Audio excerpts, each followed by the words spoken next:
Very well, तो it's been to long कि ये वाला लेक्चर है वो काफ़ी टाइम से पेंडिंग था। नाउ इट्स द टाइम कि मैं इसे अपलोड कर लूँ क्योंकि बहुत देर हो चुकी है। एक्सरसाइज प्रिस्क्रिप्शन हमारा रह गया था। एक्सरसाइज प्रिस्क्रिप्शन के बाद हमारी हिस्ट्री रहती है, हमें हिस्ट्री भी कवर करनी है। तो स्टार्ट करते हैं guidelines for exercise prescription. Exercise prescription जब भी बात आती है तो हम बात करते हैं फिट की। Frequency, intensity, type and time या ड्यूरेशन आप कह लें। अब इस बुक के अकॉर्डिंग यहाँ पर हमारे पास जो है वो टाइप जो है या टाइप ऑफ एक्सरसाइज या मोडेलिटी आप कह लें वो पहले आ रहा है। ठीक है, तो हम इसको उस तरह से पढ़ते हैं। सही, तो टाइप की बात करें, modality cardio respiratory endurance activities की अगर हम बात करें तो वॉकिंग, जॉगिंग और साइकिलिंग रिकमेंडेड होती है to improve exercise tolerance and can be maintain at constant velocity, very low individual variability. ठीक है, अब साइकिलिंग, जॉगिंग और वॉकिंग के क्या इफ़ेक्ट्स हैं, ये एरोबिक एक्सरसाइजेज होती हैं, ये एंड्योरेंस के लिए यूज़ की जाती हैं। अब हमारे पास होती हैं एरोबिक एक्सरसाइजेज, एक होती है हमारे पास एनारोबिक एक्सरसाइजेज। जब हम एरोबिक की बात करते हैं ना तो aerobic comes for endurance exercises, और जब हम एनारोबिक की बात करते हैं ना तो एनारोबिक फॉर स्ट्रेंथनिंग एक्सरसाइजेज। अब यहाँ पर हम एंड्योरेंस की बात करें तो एंड्योरेंस के लिए we will go for aerobic exercises, जिसमें हमारा ऑक्सीजन कंजप्शन बहुत ज़्यादा होता है, O2 बढ़ जाता है, पल्मोनरी फंक्शन भी इंक्रीज हो जाता है। ठीक है, तो फिर then we have dynamic arm exercises. Arm ergometry की बात करें, uses a smaller muscle mass. अब upper body has lower, upper limbs की बात करें, लिम्स की स्पेसिफिकली, तो limbs have lower mass muscle mass than lower body ना। तो वहाँ पर जब लोअर मसल मास है तो VO2 भी जो है वो कम कंज्यूम करेगा। तो वर्कलोड कितना भी दोनों को सेम ही गिवन क्यों ना हो। अब जो है यहाँ पर भी यही बात होगी, result in lower VO2 max then leg ergometry at given workload. ठीक है, अब हार्ट रेट जो है यहाँ पर हायर होगा, स्ट्रोक वॉल्यूम जो है वो लोअर होगा, सिस्टोलिक और diastolic pressure will be higher. Other aerobic activities की बात करें जैसे स्विमिंग आ गई, क्रॉस कंट्री स्काइंग आ गई, लेस फ्रिक्वेंटली यूज होती है due to high inter individual variability. कुछ लोगों को हाइकिंग से मसला होता है, मतलब हाइट जो है ना उनको मसला दे रही होती है, या कुछ लोगों को जो है वो पानी में प्रॉब्लम हो रही होती है क्योंकि वो उसकी जो है ना इंटेंसिटी बढ़ जाती है। ठीक है, तो सिम्टोमेटिक होते हैं इन लो फिट इंडिविजुअल। तो सॉरी, ये इसको शिफ्ट करिए यहाँ पर। ठीक है, इंटर इंडिविजुअल वेरिएबिलिटी। अब एनर्जी एक्सपेंडिचर वहाँ पर जो है रिलेटेड टू स्किल लेवल। अब एनर्जी एक्सपेंडिचर स्विमिंग में ज़्यादा चाहिए होता है एज़ कम्पेयर टू जॉगिंग और इसमें साइकिलिंग में, है ना। तो यहाँ पर जो है वो ज़्यादा चांसेस होते हैं कि पेशेंट जो है ये एक्टिविटीज़ कम परफॉर्म करता है as compared to these exercises endurance वाली। ठीक है, अब dancing, basketball, racket ball competitive activities should not be used with high risk symptomatic and low fit individual।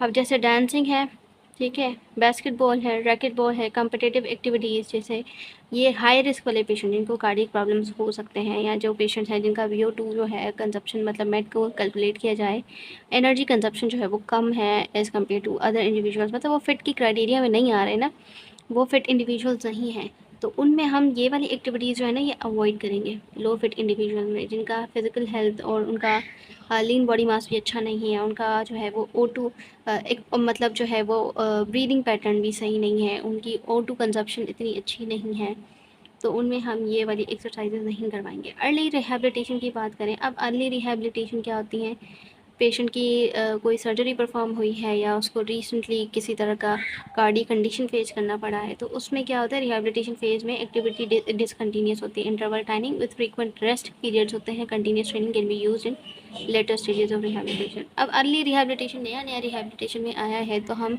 फ़ौरन से उसकी इंटेंसिटी नहीं बढ़ाएंगे, हम मिनिमम इंटेंसिटी रखेंगे और फ्रीक्वेंसी जो है रेस्ट की वो बढ़ा देंगे। मतलब सपोज़ करें वो 5 मिनट की एक्टिविटी करता है तो हम बीच में 5 मिनट का जो है वो कर देंगे, रेस्ट रख लेंगे, या उसको 3 मिनट की एक्सरसाइज करवाएंगे, 5 मिनट का रेस्ट देंगे, फिर 3 मिनट की एक्सरसाइज करवाएंगे, फिर 5 मिनट का रेस्ट देंगे, या फिर ऐसा करेंगे कि हमने 3 मिनट की एक्सरसाइज करवाई, 5 मिनट का रेस्ट दिया, फिर हमने उसको जो है वो 2 मिनट की एक्सरसाइज, मतलब उसकी इंटेंसिटी और उसकी ड्यूरेशन और उसकी टाइप जो है वो डिफरेंट हो जाएंगी। क्यों? क्योंकि वो अर्ली रिहेबिलिटेशन फेज़ में है, वो इतना फिट नहीं है, वो इतना कैपेबल नहीं है कि नॉर्मल इंडिविजुअल की तरह एक्सरसाइजेस परफॉर्म कर सके। तो ये जो है हाई इंटेंसिटी या कंटिन्यूस ट्रेनिंग के हमने एक ही साथ उसको एक साइक्लिक वे में या सर्किट ट्रेनिंग हमने उसको दे दी, तो उसके लिए ये जो है ना लेटर स्टेजेस में आ जाएगा। ठीक है, फेज़ 1 के पेशेंट्स को हम इतनी हाई इंटेंसिटी की एक्सरसाइजेस नहीं करवाते। वार्म अप और कूल डाउन एक्टिविटीज़ होंगी। अब वार्म अप और कूल डाउन की बात करें तो यहाँ पर कुछ फैक्टर्स आ जाते हैं हमें जो कंसिडर करने चाहिए। जैसे कि ग्रेजुअली इंक्रीज़ और डिक्रीज़ इंटेंसिटी ऑफ एक्सरसाइज। अब ये बात हो रही है वार्म अप की। अब अर्ली रिहैबिलिटेशन हो सकती है या नॉर्मल कोई भी इंडिविजुअल है, सपोज़ करें मैं खुद परफॉर्म कर लूँ, तो इंक्रीज़ और डिक्रीज़ हो सकती है इंटेंसिटी, प्रमोट सर्कुलेटरी और मस्कुलर एडजस्टमेंट ऑफ एक्सरसाइज। उसके बाद टाइप की बात कर लें तो क्या होगा, लो intensity cardio respiratory endurance activities करवाएंगे, ठीक है, फ्लेक्सिबिलिटी करवाएंगे, रेंज ऑफ मोशन एक्सरसाइजेस करवाएंगे, फंक्शनल मोबिलिटी एक्टिविटीज़ करवाएंगे। क्यों? क्योंकि उसने एक्सरसाइजेज जो हैं, क्या पता पहली बार कर रहा हो, पहले कभी की ही ना हो, तो जो ये इंटेंसिटी है या टाइप है ये वेरी करेगा, ठीक है। स्टार्ट हम यहाँ से लेंगे एक्सरसाइज के अंदर, low intensity cardio respiratory endurance activities रखेंगे, flexibility range of motion exercises करवाएंगे, फंक्शनल मोबिलिटी एक्टिविटीज़ करवाएंगे। ड्यूरेशन क्या रखेंगे? 5 to 10 मिनट्स का। Abrupt beginning or cessation of exercise is not safe or recommended। अब वार्म अप करवाया ही नहीं है आपने और पेशेंट को डायरेक्ट आपने एक्टिविटी पे लगा दिया, तो वो जो है सही नहीं है। और सीजेशन की बात करें, एक्सरसाइज ख़त्म हुई, आपने कूल डाउन नहीं करवाया और सीज करवा दी एक्टिविटी, तो वो भी पेशेंट के लिए हार्मफुल हो सकती है, ठीक है। तो इसीलिए सडनली बिगिनिंग नहीं करनी है, सडनली एंड नहीं करना है। अब सीजेशन के भी ना बहुत सारी वजूहत आ जाती हैं, आप अचानक से शुरू नहीं कर सकते हो, लेकिन अचानक से ख़त्म ज़रूर कर सकते हो। यहाँ पर कंडीशन आ गई, क्या कंडीशन आ गई, जैसे कि पेशेंट का जो है वो, उसको वर्टाइगो हो रहा है, उसको नोज़िया हो रहा है, या वो जो है वो उसकी डिस्निया में जा रहा है, तो आप फ़ौरन से एक्टिविटी रोक दोगे। Then we have resistive exercises. अब रेजिस्टिव एक्सरसाइजेस क्या होंगी? Improve strength and endurance in clinically stable patients के अंदर होती है। अब यहाँ पे आ जाएगी एनारोबिक एक्टिविटीज़। क्यों? क्योंकि एरोबिक एक्टिविटीज़ होती हैं 10 to 15 मिनट्स की। एनारोबिक की बात करें तो एनारोबिक में आप पेशेंट की स्ट्रेंथ पे काम करेंगे, तो वो एक्सरसाइजेस मज़ीद जो है मतलब एक तो उनका लोड ज़्यादा होगा, ठीक है, उनकी इंटेंसिटी भी ज़्यादा होगी, और उनकी जो फ्रिक्वेंसी है उसको भी हमें एडजस्ट करना पड़ेगा कि हम टारगेट किस चीज़ को करें। एक तो हो जाती है प्रायोरिटाइज ट्रेनिंग, होती है ना कि हमने प्रायोरिटी दे दी कि इस चीज़ पे ही काम करना है। दूसरी होती है जनरलाइज, जिसमें हमने पूरे सिस्टम को इंटायरली टारगेट कर लिया विद मसल्स एंड ऑल, ठीक है। अब यहाँ पे बात करें तो ये रेजिस्टिव एक्सरसाइजेस किसको दी जाती है? एक तो स्टेबल पेशेंट होंगे ना, उनमें स्टार्ट करेंगे। अब usually prescribe in later rehabilitation. Later rehabilitation suppose करें फेज़ 3 का पेशेंट है, उसके अंदर ये देंगे after a period of aerobic conditioning, ठीक है। Moderate intensities are typically use, example 40% of maximum voluntary contractions. उसके बाद मॉनिटर करेंगे responses to resistive training using rate pressure product incorporate BP a safe measure, ठीक है। प्रिकॉशंस लेंगे लाजमी, carefully monitor BP before and after resting blood pressure, और आपने load के बाद ब्लड प्रेशर चेक करना होता है इनिशियल असेसमेंट में, ताकि आप जब पेशेंट को एक्सरसाइज करवाओ तो आपको पता हो कि इसका बीपी जो है इस रेंज से ऊपर नहीं जाना चाहिए, ठीक है। उसके बाद जो है आपको breath holding avoid breath holding, मतलब पेशेंट को जो है इंस्ट्रक्शन देनी है कि वो ब्रीदिंग कंटिन्यूस करता रहे। ऐसा ना हो कि वो सांस लेना पोज करे और फिर जो है वो लंबा गहरा सांस ले वो पोज करे। वो एक अलग से ब्रीदिंग पैटर्न को अगर वो प्रैक्टिस करना चाहता है तो that is a different sort of thing. उसके लिए पहले हम उसकी ब्रीदिंग को इन्हांस करेंगे, फिर हम उसकी कार्डियक एक्टिविटीज़ पे जाएंगे। पल्स रिस्पॉन्स में dramatically increase blood pressure and work of heart. इसमें क्या होगा, पेशेंट की एक्सरसाइजेस सीज कर देंगे, जैसे कि बताया कि अचानक से रोक देंगे। यहाँ पर तो है एब्रप्टली शुरू नहीं कर सकते, ना ही रोक सकते हैं, लेकिन सीजेशन की कुछ प्रिकॉशंस आ जाती हैं। प्रिकॉशंस के अंदर रह के आप एक्टिविटी सीज करवा सकते हो। Contraindicated for patients with poor left ventricular function. Poor left ventricle से ही आपका O2 जो है सप्लाई होता है via aorta into the whole body. अगर उसका उसमें लेफ्ट वेंट्रिकुलर फंक्शन में प्रॉब्लम है या इस्केमिक चेंजेस आ रही हैं ड्यूरिंग ECG, ड्यूरिंग ETT, ठीक है, एंडोट्रेकियल ट्यूब में फंक्शनल कैपेसिटी लेस है देन 6 मिनट्स, अनकंट्रोल्ड हाइपरटेंशन है या एरिथमियाज हैं, इनको आप नहीं करवाओगे, ठीक है, क्योंकि कार्डियक डिमांड बढ़ जाता है जब आप रेजिस्टिव एक्सरसाइजेज करवाते हो। अब कार्डियक जो है इतना कैपेबल ही नहीं है कि वो डिमांड पूरी कर सके नॉर्मल रेंज में भी, तो वो एक्सरसाइज की डिमांड कैसे पूरी करेगा। Then we have relaxing techniques training आ देती हैं। रिलैक्सेशन ट्रेनिंग्स में क्या बात होती है कि यहाँ पर रिलेटिव जनरलाइज मसल को बात करते हैं टेंशन और एंजाइटी के लिए, usually incorporated following in aerobic training sessions and cool down. इसमें हम लोग एरोबिक सेशंस देते हैं और कूल डाउन सेशंस देते हैं। Assist in successful stress management and lifestyle modification. अब मुझे अगली बार कोई रिसर्च मिलती है ना स्ट्रेस मैनेजमेंट पर, तो मैं बात कर रही थी कि जब भी मुझे कोई रिसर्चेस मिली ना इस टॉपिक पर, जैसे कि exercises for stress management and anxiety या लाइफस्टाइल मॉडिफिकेशन पर मैं फ़ौरन आपको जो है वो दिखा दूँगी।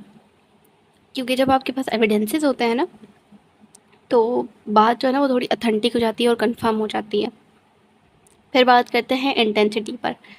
अब इंटेंसिटी कैसी होती है? Prescribe as percentage of functional capacity revealed on ETT within a range of 40 to 85% depending upon initial level of fitness. अब टिपिकल ट्रेनिंग इंटेंसिटी जो है वो 60 to 70 मॉडरेट होती है, ठीक है। लोअर ट्रेनिंग इंटेंसिटीज में necessities and increase in training duration. Most clinician use a combination of heart rate और RP rate of perceive exertion MET to prescribe exercise intensity, eliminate problem that may be associated with individual measures।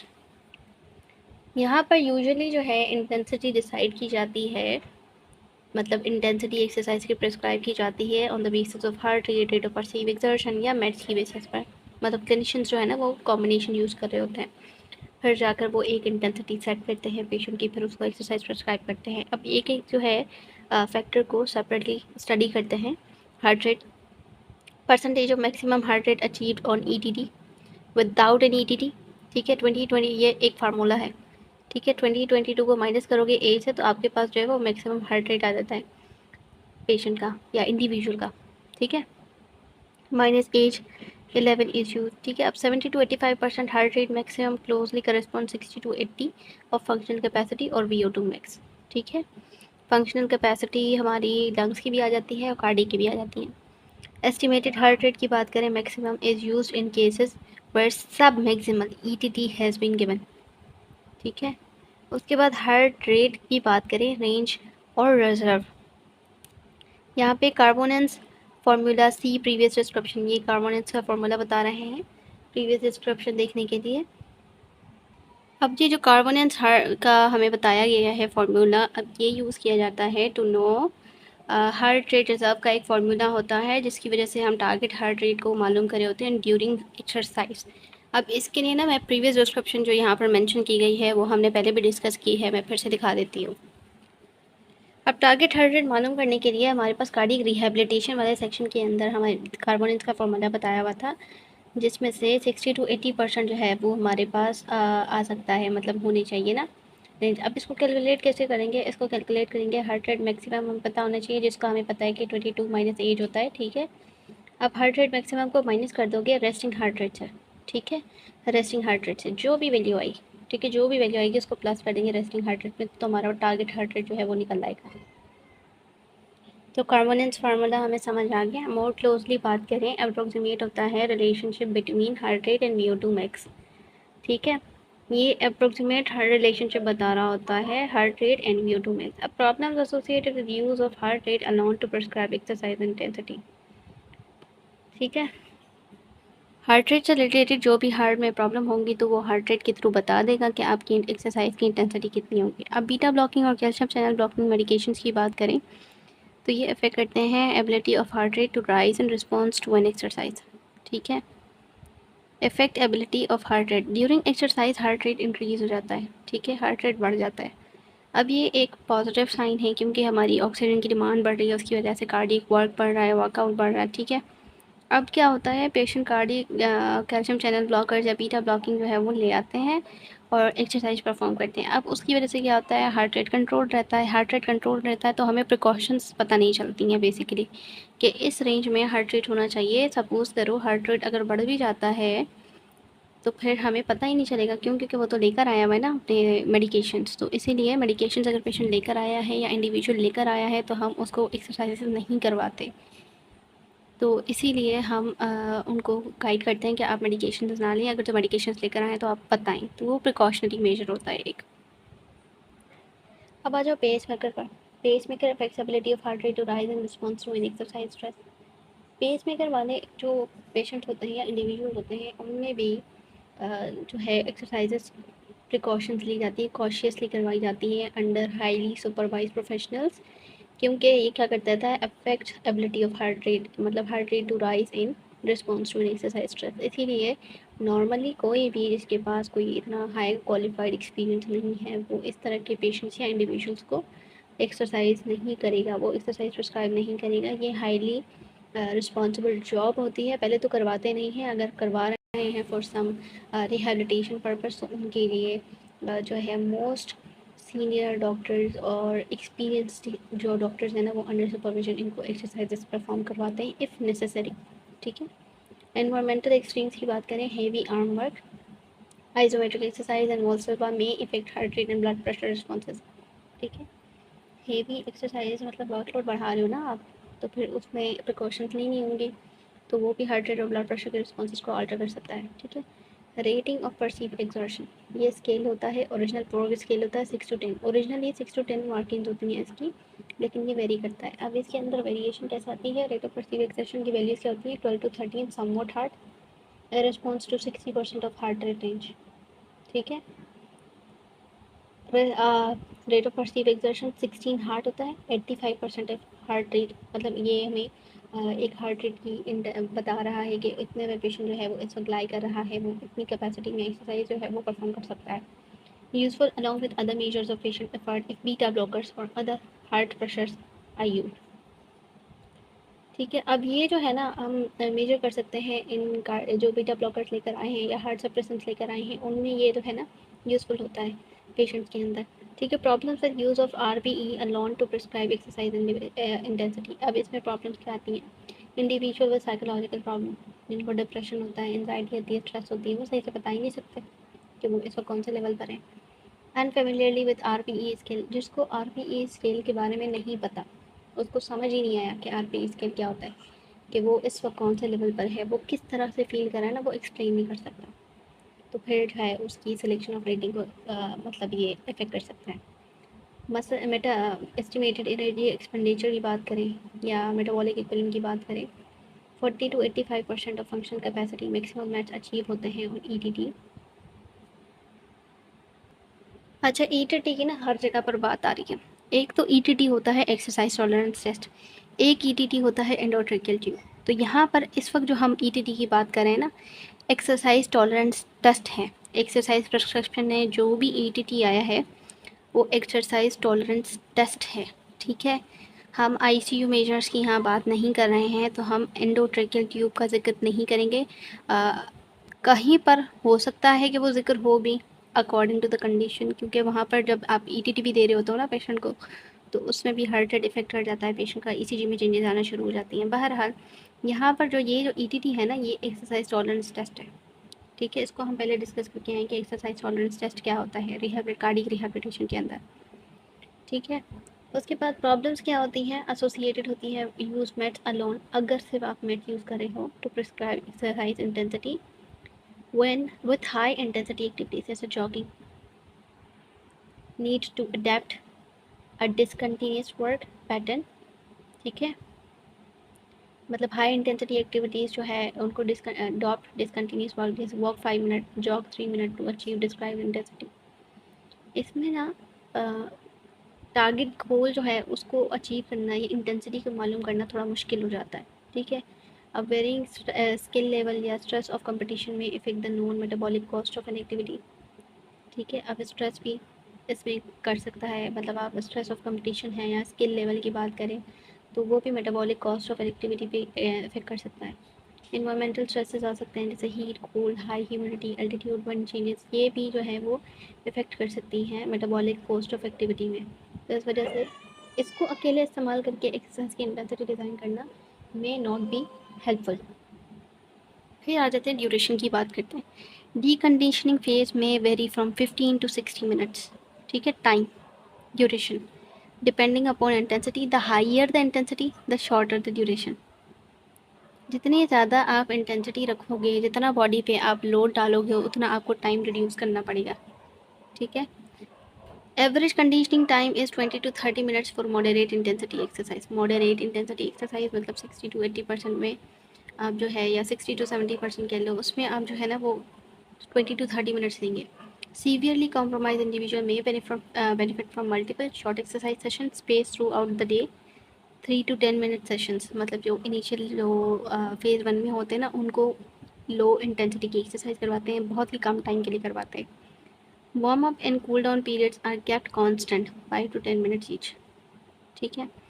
Frequency की बात करें, frequency of activity dependent upon intensity and duration. जितना intensity exercise की intensity जितनी हम करेंगे कि इतनी इंटेंसिटी में पेशेंट को एक्सरसाइज करवानी चाहिए हो, इतनी जो है वो टाइप हमने सेलेक्ट कर ली है ड्यूरेशन टाइम कि इतने टाइम के लिए करेंगे, तो फिर फ्रिक्वेंसी उस हिसाब से डिवाइड हो जाती है कि इतने एक्सरसाइजेस हम पेशेंट को इस दिन करवा सकते हैं या इतने दिन वीक में हम करवा सकते हैं। ठीक है। The lower the intensity shorter the duration greater the frequency. अब जो है इंटेंसिटी कम है, ड्यूरेशन भी कम हो जाएगा, लेकिन फ्रिक्वेंसी बढ़ जाएगी। ठीक है। मतलब एक्सरसाइज आप सपोज़ करें इंटेंसिटी ज़्यादा है और टाइम जो है वो इतना ज़्यादा आपने नहीं लिया है, कम लिया है। मतलब आपने जो है वो टाइम ज़्यादा ले लिया है, इंटेंसिटी जो है वो कम ली है, लेकिन जो फ्रिक्वेंसी है ना फिर वो आपको बढ़ानी पड़ेगी। ठीक है। इसमें 3 चीज़ें आ रही हैं। टाइम, ठीक है, अगर टाइम बढ़ा रहे हो तो फ्रिक्वेंसी कम करनी पड़ेगी। ठीक है। मतलब सब आ जाता है टाइम पर, ड्यूरेशन पर। अगर आप पेशेंट को 1 आवर मतलब 60 मिनट्स की एक्सरसाइज दे रहे हो ना, तो आप उसको रेगुलर बेसिस पे 60% की एक्सरसाइज नहीं करवा सकते हो 60 मिनट की, फिर आप उसको शिफ्ट कर दोगे अल्टरनेटिव डेज पे। लेकिन आप पेशेंट को जो है वो 10 मिनट्स की एक्सरसाइज करवा रहे हो ना एक दिन, तो आपको जो है इसकी फ्रिक्वेंसी बढ़ा देनी होगी। ठीक है। फ्रिक्वेंसी बढ़ा दो, फ्रिक्वेंसी में आप डेली बेसिस पे उसको एक्सरसाइज करवाओगे 5 डेज़ अ वीक और 6 डेज़ अ वीक, इस तरह से। तो ये इस तरह से हो जाता है। अब इंटेंसिटी भी शॉर्टर है, ड्यूरेशन भी शॉर्टर है और फ्रिक्वेंसी बढ़ा दी जाएगी क्योंकि दोनों चीज़ें कम है। वैसे तो यहाँ पर था ना कि जब हायर द इंटेंसिटी होगी तो शॉर्टर द टाइम होगा। ठीक है। लेकिन यहाँ पे क्या है, आपने फ्रिक्वेंसी आपको जब सेट करनी है तो lower the intensity shorter the duration greater the frequency, यहाँ पर फ्रिक्वेंसी बढ़ जाएगी क्योंकि आपने लोड भी कम डाला है, आप टाइम भी कम दे रहे हो, तो जाहिर सी बात है फिर उसको कंपनसेट करने के लिए आपको पूरी कैपेसिटी गेन करने के लिए, गोल टारगेटेड जो है उसको कंप्लीट करने के लिए फ्रिक्वेंसी बढ़ानी है। एवरेज क्या है, 3 to 5 सेशंस पर week for exercise at moderate intensities and duration, example greater than 5 minutes. ठीक है। डेली और multiple daily sessions for low intensity exercise की बात करें, डेली या मल्टीपल डेली सेशन। आप रोज़ सेशंस प्रोवाइड कर रहे हो 7 days a week, multiple daily sessions दे रहे हो, मतलब एक दिन में आप जो है वो 3 सेशंस पेशेंट को प्रोवाइड कर रहे हो, तो क्या हो जाएगी, इंटेंसिटी कम हो जाएगी एक्सरसाइज की, लेसर देन 5 मिनट्स। अब प्रोग्रेशन, एक्सरसाइज में प्रोग्रेस कैसी बढ़ानी है, modify exercise prescription if heart rate lower हो जाता है then targeted heart rate for given exercise intensity. ठीक है। आरपीई लोअर हो जाता है, exercise is perceive as easier for given exercise. ठीक है। सिम्टम्स ऑफ इस्कीमिया एंजाइना जो है do not appear at the given exercise intensity. ठीक है। अब ये सब चीज़ें कब लाई करती हैं, जब आपने पेशेंट को 1 महीने का कार्डिक रिहेबिलिटेशन दिया। ठीक है। अब आप उसकी इंटेंसिटी एक्सरसाइज की बढ़ा सकते हो, आप उसका टाइम बढ़ा सकते हो। ठीक है। अब ये टाइम और एक्सरसाइज की इंटेंसिटी बढ़ा रहे हो तो फ्रिक्वेंसी को थोड़ा सा कम करना पड़ेगा। ठीक है। ठीक है। अब आ जाता है rate of progression depends on age, patient की age, health status, functional capacity उसकी कितनी है, कार्डियक की, पल्मोनरी की, पर्सनल गोल्स उसके कितने हैं, प्रेफरेंसेस वो क्या प्रेफर करता है। ठीक है। As training progresses duration is increase first. जैसे ही प्रोग्रेशन बढ़ती है तो ड्यूरेशन टाइम बढ़ाना होगा, टाइम को इंक्रीज़ करना होगा, फिर आप इंटेंसिटी को आगे पीछे करोगे। जब ये दोनों चीज़ें अल्टर हो जाएंगी तो फिर फ्रिक्वेंसी डायरेक्टली अल्टर हो जाएगी। ठीक है। फिर consider reduction in exercise activity, reduce कर दो, एक्सरसाइज की एक्टिविटी कम कर दो, इंटेंसिटी कम कर दो, टाइम कम कर दो, फ्रिक्वेंसी कम कर दो। अक्यूट इलनेस फीवर या फ्लू है तो कम कर दो, एक्टिविटी सीज कर दो या कम कर दो। अक्यूट इंजरी है जैसे ऑर्थोपेडिक कॉम्प्लिकेशन है। ठीक है। प्रोग्रेशन ऑफ कार्डिक डिजीज़ जैसे एडीमा, वेट गेन हो रहा है, अनस्टेबल एंजाइना है, तो नहीं करवाएंगे। ओवर इंटेलिजेंस जैसे फूड, कैफीन, अल्कोहल, ड्रग्स जैसे decongestants, bronchodilators, atropine, weight reducers, environmental stressors जैसे कि extremes of heat and cold, humidity, air pollution। अब exercise prescription for post percutaneous transluminal coronary angioplasty। ठीक है। अब इसमें क्या हो जाएगा, wait to exercise approximately 2 weeks post percutaneous transluminal coronary artery to allow inflammatory responses to subside। अब जो है ये पेशेंट की सर्जरी के 2 हफ्ते बाद जो है आप उसको एक्सरसाइज शुरू करवाओगे ताकि जो भी पोस्ट इन्फ्लामेटरी प्रोसेसेस जो है वो सबसाइड हो जाए। Use post PTCA exercise tolerance test to prescribe exercise. ठीक है। अब इसका एक स्पेसिफिक अलग प्रोटोकॉल होता है जो कि हमें रिसर्च से पता चलेगा कि इस वक्त क्या चल रहा है। ठीक है। एक्सरसाइज प्रिस्क्रिप्शन फॉर पोस्ट कैपेचुलर से कोरोनरी आर्टरी बाईपास ग्राफ्टिंग की बात करें तो limit upper extremity exercise while sternal incision is healing. Upper extremity को ज़ाहिर सी बात है आपकी पूरी इसको होल्ड किए हुए हैं ना, आपकी स्टर्नम होल्ड कर रही है, आपके जो है वो क्लेविकल भी फ्लोटिंग बोन है एक तरह से, तो उसको भी होल्ड कर रहा है आपका स्टर्नम। तो स्टर्नम अपर एक्टिविटी की जो अपर लिम्ब की जो एक्सरसाइजेस हैं आप उसको रिड्यूस कर दोगे, ताकि जो सेंट्रल इंसिजन होती है स्टर्नम के अंदर फॉर ओपन हार्ट सर्जरी वो हील कर सके। Avoid lifting, pushing, pulling for 5 to 6 weeks post surgery. High intensity exercises होती हैं, लिफ्टिंग, पुशिंग, पुलिंग, ठीक है, तो अवॉइड करनी है। अब आ जाते हैं इंडिकेशंस और कॉन्ट्रा इंडिकेशंस पर। फॉर इन पेशेंट, आईसीयू के पेशेंट हो गए या आउट पेशेंट कार्डियो। इंडिकेशन की बात करें, मेडिकली स्टेबल होता, post myocardial infection, angina stable है, कोरोनरी आर्टरी बाईपास ग्राफ्टिंग हुई हुई है तो पोस्ट केबेज आप करवाओगे, ठीक है। परक्यूटेनियस ट्रांसल्यूमिनल कोरोनरी एंजियोप्लास्टी हुई है तो इसमें भी आप 2 वीक्स के बाद करवा सकते हो, ठीक है।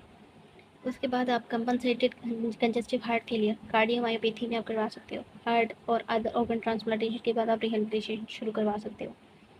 कार्डियक में आप फ़ौरन एक्सरसाइजेज शुरू पहले ही दिन से नहीं करवाओगे। पहले ही दिन से आप एक्सरसाइजेज कैसे रखोगे, आप ब्रीदिंग पे जाओगे, आपने ऑन बेड एक्सरसाइजेज करवाई जैसे साइकिलिंग हो गई, तो इस तरह की एक्सरसाइज, ठीक है, मतलब लो इंटेंसिटी वाली, लो फ्रिक्वेंसी वाली, और उसकी फ्रिक्वेंसी मतलब आपने ज़्यादा रखनी है, ऑब्वियस है, लेकिन लो इंटेंसिटी और low duration. Other cardiac surgeries हो गई including valvular pacemaker insertion, including implantable cardioverter defibrillator, ठीक है। पेरिफेरल आर्टरी डिजीज़ है पेशेंट को, high risk cardiovascular, ineligible for surgical intervention, ठीक है, सर्जरी की तरफ नहीं जा सकता। अब उसको जो है वो रिहेबिलिटेशन पर ही रहना है, मतलब उसकी हम क्वालिटी ऑफ लाइफ को इम्प्रूव कर रहे हैं, क्वांटिटी ऑफ लाइफ को नहीं। सर्जिकल प्रोसीजर्स की तरफ वो नहीं जा सकता तो वो रिहेबिलिटेशन पर ही रहेगा। सडन कार्डियक डेथ सिंड्रोम के बाद अगर पेशेंट जो है वो आपके पास आ रहा है तो आप उसके मतलब सडन कार्डियक डेथ सिंड्रोम एक कंडीशन है, तो आप उसमें पेशेंट को करवा सकते हो ताकि उसकी फंक्शन कैपेसिटी इंक्रीज हो सके। End stage of renal disease, at risk of coronary artery disease, ठीक है, वो diagnosis of diabetes mellitus, dyslipidaemia, hypertension, obesity diseases और conditions. Other condition patients who may benefit from structured exercise or patient education based on physician referral concerns of the rehabilitation team. अब जाहिर सी बात है इस exercise से मैं benefit करूँगी, मैं नॉर्मल इंडिविजुअल हूँ लेकिन मैं चाहती हूँ कि मैं बिल्कुल फिट रहूँ अपनी लेट एज में, एल्डरली एज में, तो फिर मैं अपने लिए एक्सरसाइज डिज़ाइन करवाऊँगी क्योंकि मुझे पता है मेरे लिए बेनिफिशियल है, और क्योंकि prevention is always better than cure. अब कॉन्ट्राइंडिकेशन, अनस्टेबल एंजाइना है, रेस्टिंग ब्लड प्रेशर 200 से ज़्यादा है, ठीक है, डायस्टोलिक ब्लड प्रेशर इंक्रीज है 110 से ज़्यादा है, that should be evaluated on case by case basis, ठीक है। ऑर्थोस्टेटिक बीपी टॉप हो जाता है 20 mmHg with symptom, critical aortic stenosis है, ठीक है। Peak systolic blood pressure gradient less than greater than 50 mmHg है with aortic valve orifice area, ठीक है, ये सेंटीमीटर एरिया बताया हुआ in an average size adult. Acute chest illness या फीवर है, अनकंट्रोल्ड एट्रियल वेंट्रिकुलर डिस्ट्रोथीमियाज हैं, अनकंट्रोल्ड साइनस टेकिकार्डिया है, ठीक है, 120 बीट्स पर मिनट से ज़्यादा है, अनकम्पनसेटेड कंजेस्टिव हार्ट फेलियर है, 3rd degree atrioventricular heart block है विदाउट पेसमेकर, एक्टिव पेरिकार्डाइटिस और मायोकार्डाइटिस है, रीसेंट एम्बोलिज्म है, थ्रोम्बोफ्लेबाइटिस है, रेस्टिंग एसटी सेगमेंट डिप्रेशन और एलिवेशन है। अब ये आपको ईसीजी स्ट्रिप से ही पता चलेगा या फिर आपको टेलीमेट्री से पता चलेगा। अनकंट्रोल्ड डायबिटीज़ है, सीवियर ऑर्थोटिक प्रॉब्लम्स हैं that would prohibit exercise. Other metabolic conditions हैं जैसे कि अक्यूट थायरॉइडाइटिस, हाइपोकलीमिया, हाइपरकलीमिया और हाइपोवोलीमिया, ठीक है। इसको भी हम पहले डिस्कस कर चुके हैं कि हाइपोकलीमिया हाइपरकलीमिया क्या होता है, ठीक है। और हाइपोवोलीमिया, हाइपो की बात करें ना तो यहाँ पर जो है वो फ्लूइड लेवल जो है बॉडी के अंदर रिड्यूस हो जाते हैं, ठीक है। तो ये कुछ इंडिकेशंस और कॉन्ट्रा इंडिकेशन है जो कि American college of sports medicine बताती है, गाइडलाइंस दे रही होती है, ठीक है। तो ये उसका एक बॉक्स यहाँ पर एडेड है। फिर एक्सरसाइज प्रिस्क्रिप्शन में हमारे पास इन पेशेंट रिहेबिलिटेशन का एक सेपरेट पोर्शन है, आउट पेशेंट रिहेबिलिटेशन का एक सेपरेट पोर्शन है, मतलब फ़ेज़ 1, फ़ेज़ 2, फ़ेज़ 3 के हवाले से सेपरेट एक्सरसाइजेज मेंशन है इसी बुक के अंदर, जिसको हम नेक्स्ट लेक्चर में कवर करेंगे इंशाल्लाह। तब तक के लिए सी यू सून। कोई भी चीज़ पूछनी हो तो मुझसे कमेंट में पूछ लीजिएगा, मैं जवाब दे दूँगी। दूसरा, किसी को अगर ये बुक पीडीएफ में चाहिए हो तो मुझसे इंस्टाग्राम पर रब्ता कर सकता है। इंस्टाग्राम का लिंक जो है वो मैं अपने बायो में मैंने ऐड किया हुआ है यूट्यूब के, वहाँ पर आप लोग जाके देख सकते हो, तो वहाँ से मुझे आप अप्रोच कर सकते हो। सी यू सून, अल्लाह हाफ़िज़।